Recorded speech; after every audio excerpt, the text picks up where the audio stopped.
On est parti avec mon équipe sur déjà une recherche dans toutes les directions. Je pense que quand on est artiste et qu'on s'attaque à un univers aussi fascinant que celui de Roland-Garros, celui du tennis, on a envie de rentrer par toutes les portes et c'est ce que je suis venu faire. J'ai eu le droit à une visite vraiment incroyable jusqu'aux loges, avant un match, et donc ça a été très inspirant.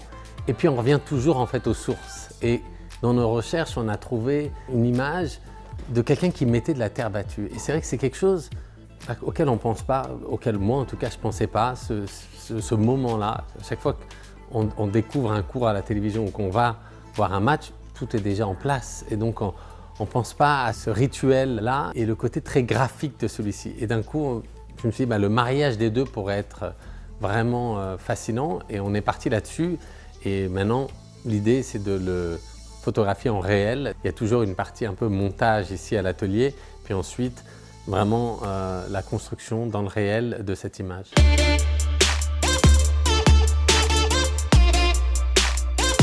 En fait, moi, toute matière m'intéresse, mais forcément quelque chose d'aussi texturé, mais en même temps fragile, capté à un instant T, ça ne sera jamais le même qu'après, qu'avant. C'est une terre qui est en mouvement continu, donc d'un coup de la photographier sur un instant précis, en interaction avec la personne qui en même temps place cette terre battue, je trouve qu'il y a quelque chose comme ça qui crée cet instant T.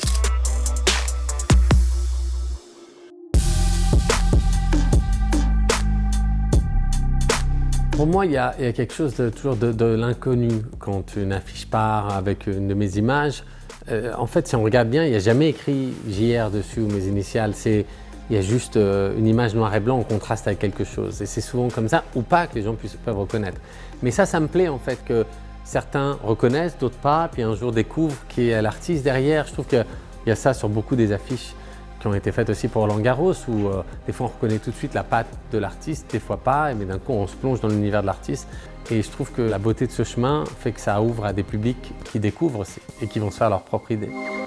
En fait, je m'imaginais jamais faire un jour l'affiche de Roland-Garros, donc je suis toujours un peu comme un gamin surpris de ce qui arrive et de ce qui va arriver. Donc le sport fait toujours partie de mon univers de près ou de loin, quelque chose que je suis. Et donc aujourd'hui c'est une alliance qui est très cohérente de par mon histoire avec le sport, mais surtout avec Roland-Garros. Et donc je ne sais pas où elle me mènera.